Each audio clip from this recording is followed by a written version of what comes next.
Good times create weak people. Weak people create bad times.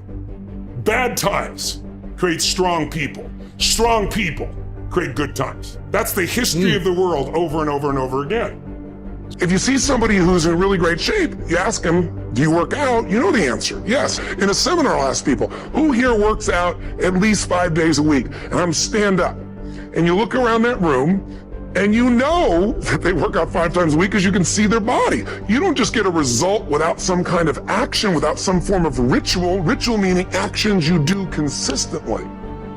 Now, do you think those people that are out there working out 5 days a week, do they have more time than you do? Or I have, or anybody else? Of course not. Is their life less busy? Of course not. It's just a must for them. They must work out that way, and they've made that turn, their life's changed. So I'm not saying you have to work out 5 days a week. I'm just saying whatever you really want, wants don't get met consistently. Standards do.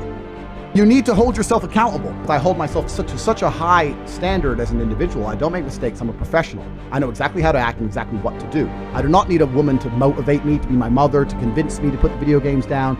Everything I've done fantastic, I've done completely and utterly by myself. That's not me being arrogant and a psycho. That's me just being completely realistic about my achievements as an individual.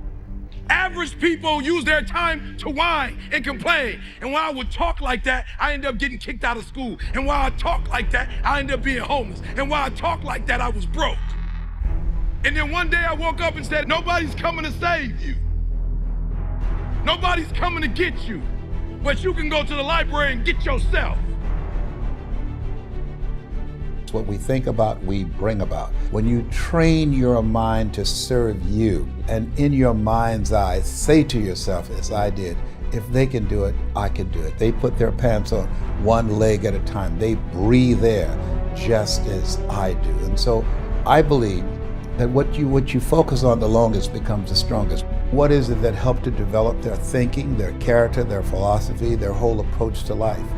What are the things they went through? What are the things that challenged them?